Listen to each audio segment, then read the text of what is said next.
So, look, I thought the thing was absolutely tremendous.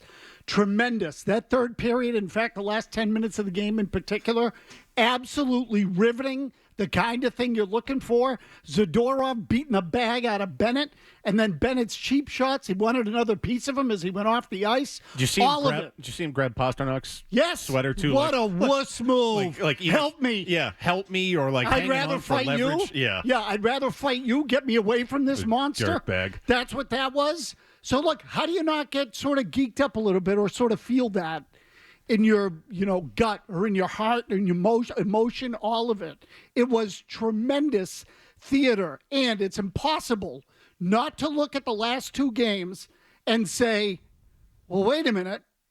Marchand's gone. Coyle's gone.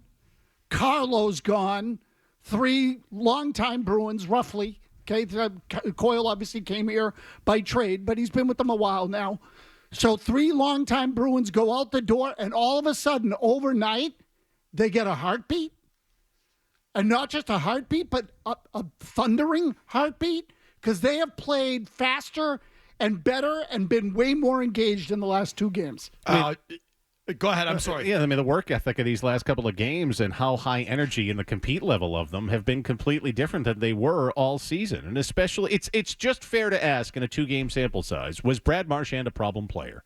And are there parallels to other guys we've seen in the past that once they were removed, their teams looked a lot better? Specifically, Nomar in 04 and then Marcus Smart a couple of years ago. So, starting with Sam Bennett. Oh, was he exposed on that? He was. Yes. Finally. And as Beer said, finally you got them on that thing. They have been so good. Thank you, Jimmy. They have been so good at baiting you, and then winning the fight or getting a mismatch fight or getting a fight. They've been the bully. Or you've been the idiot. It's been one or the other. I mean, Pasternak takes that fight with Matthew Tkachuk in the playoffs. That's just one of the top three dumbest things I've ever seen. But that's what they've done. In this case, Sam Bennett takes a fight with Nikita Zadorov. What does he give up, 60 pounds? At least. And half a foot or something? And he knows it, too, and you're so right. Oh, so he starts grabbing at Pasternak no, I want this guy. Yeah. And then after Zadorov wallops him in the neck, that must have hurt. That was flush in the side of his freaking neck. He starts sucker punching him with the ref in between him. Oh, what a weasel that Sam Bennett is. Oh, I think it's worse than that. I think he came off as a bitch. I mean, I'll take Bennett on my team any day of the week. But, me too. But that was, you got him. Yeah. You finally got him. You finally made them look like the idiots. He never should have taken the fight. He didn't want to. There's 3-something seconds left. And if he had not taken the fight, I think Zadorov ran the risk of being the instigator. Zadorov dropped his gloves first. You're hanging on to a 1-goal lead, and this big dummy, who now again is our big dummy.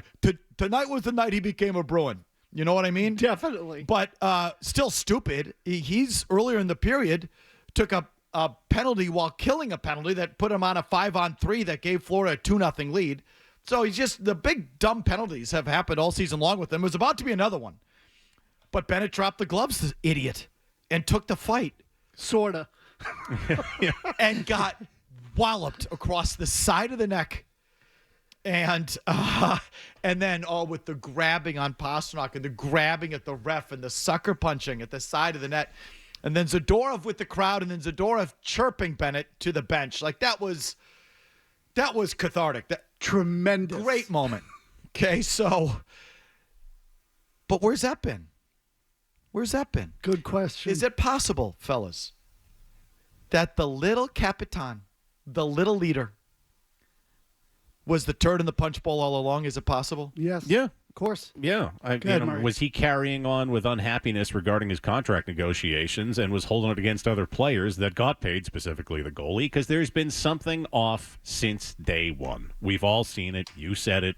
It's been off. And again, so from end of January, the 28th to March 6th, 3-10, They looked fractured, like they were punching the clock, like they didn't want to be there. And then this, since he's been gone, yeah, I think it's fair to question in just 2 games if Brad Marchand was a problem player in this locker room for this season. I mean, again, 3 veteran guys go out, and all of a sudden the team's got jumping its legs. And again, I put Marchand at the top of the list.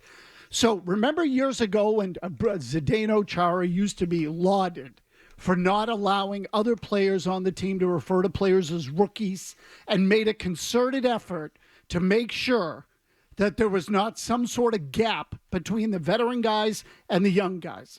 So now it feels to me like Marchand did the opposite. That's what it feels like. And I focus on him because he's the captain.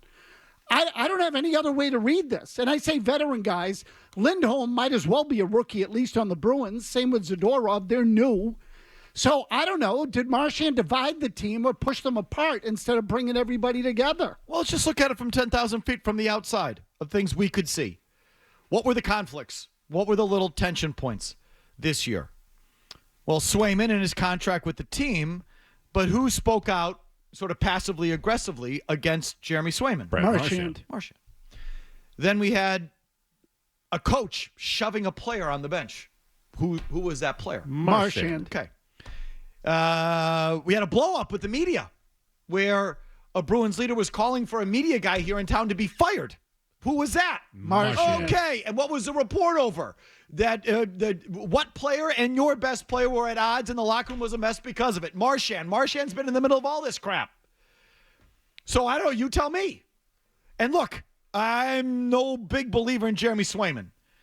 I think he's a good goalie, but in terms of mental toughness or his makeup and all that, I think it's still very much in question. So I'm no big fan of him. And Jim Montgomery, I think, who knows about Jim Montgomery and the job that he did and where he was at. And I'm no huge fan about David Pasternak's. So, I could pick apart all the guys that Marchand had beef with, but what's the common denominator? The common denominator is Brad Marchand. Definitely. So, I don't know. You tell me. He's gone, and now they look different. I'm not saying they're any better, but they're trying. They look different. They absolutely look different. And, I mean, the lineup smells. And there were times last night where I was just I thought, sad. And Florida isn't even fully loaded. They're not fully healthy. But I thought there were points where it's the Bruins couldn't get the puck, couldn't get possession. It was all on their side of the ice. It wasn't even close, I thought, in some respects, in that game. But, I don't know, for most of the year, those kind of games went from bad to worse.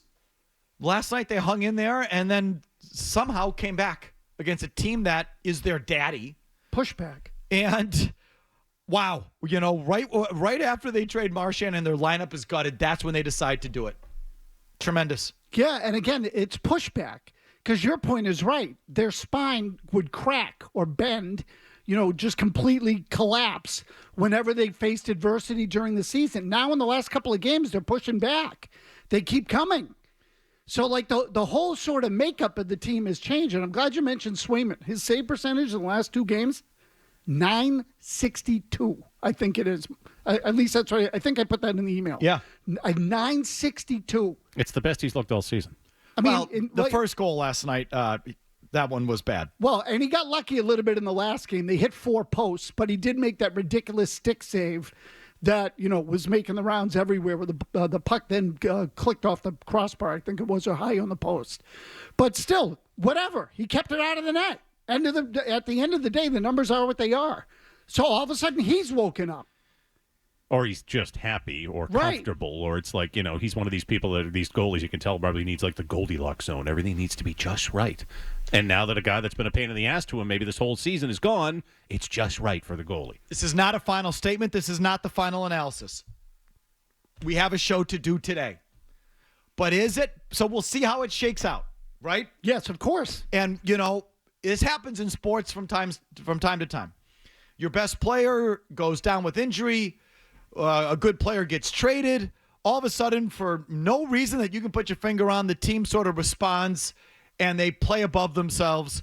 And that lasts for a short period of time, and then it runs out. The air goes out of the balloon, and it happens all the time in sports, and that could easily be what's going on here. No question about it. In the final analysis, we don't have it yet. But today, we can ask, was Marchand the problem? Might have been. Maybe. It's a definite maybe. I mean, I'm sorry, which, you know, on one hand you say, well, good for them for moving on from it, but they wanted to keep him and they offered him what I think is a ridiculous contract to stay. And he wanted something even more ridiculous to stay. And if the hockey people are right, he's going to get something even more ridiculous than that from someone else, which that piece to it, I still can't believe on any front.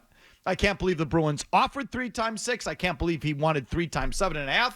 And I can't believe he might get 3 times 8 from someone else. I can't believe any of those things. But be that as it may, Marchand's gone and they look different.